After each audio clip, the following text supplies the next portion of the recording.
Welcome back everyone to a new video, and today I'm going to be giving you an opening repertoire to start beating those low-rated Gotham chess viewers that learn to play like him. The opening I'm talking about is known as the Caro Kann defense, and now you might think, who the hell is Gotham chess? Well, it's this guy.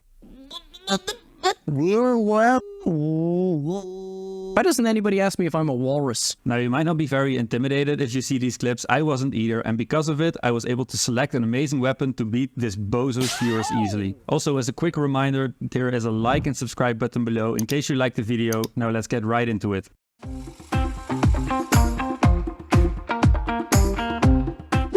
Now, of course, you have to take the introduction with a grain of salt because he is a very skilled chess player and teaches his students well, but I'm convinced I can help you defeat this opening with this video. The Caro Kann is the opening that starts after e4 and the opponent now responds with c6. What I want you to do is take the center with both pawns and play d4, and the Gotham viewers are taught to play d5 to also fight for their share of the center. And the surprise weapon I'm going to give you now is the fantasy variation that is characterized by the move f3. And this move may look very ugly at first, but it's an opening famous chess players like Fabiano Caruana have played even in a classical format. The main line which I will discuss first is when black decides to take on e4, and we will then take back with the f-pawn, and the best move here for black is to play e5. Most Gotham subs will now already be out of theory because they only learned to play e5, and this is when they stopped. The main move you want to play here is knight f3. Now if they take the pawn on d4, we aren't going to care at all and just play bishop to c4. They can't hold on to the pawn because after c5, we can just castle and build an enormous pressure on f7.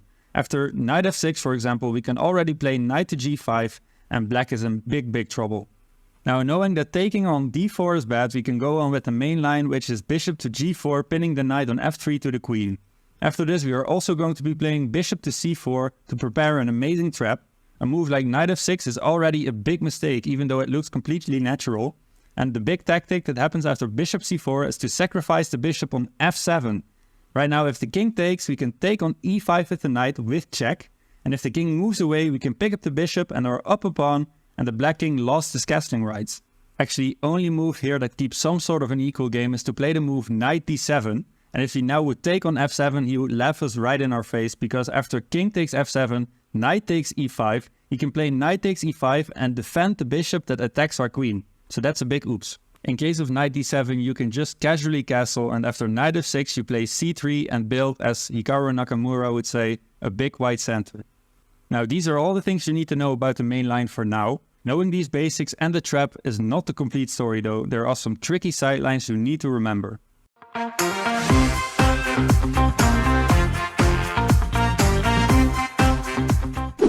Now for the first sideline, we are going all the way back to the third move after we play the move f3. A common move people play to trick you is the move queen b6, and this puts immediate pressure on d4 and b2.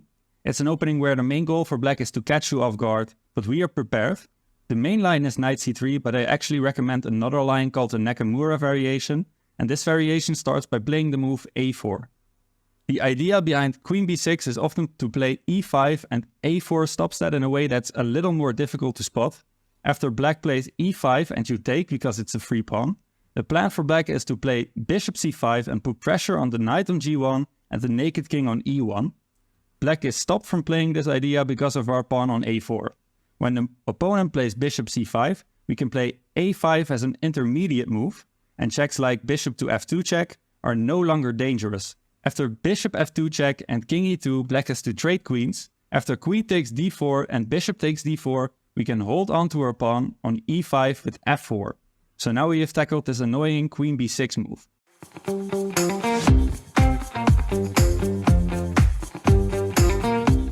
Now for the third and final branch of our opening tree, we are going to take a look at the move e6. This is a somewhat passive move that gives up on putting the light squared bishop outside of his pawn chain.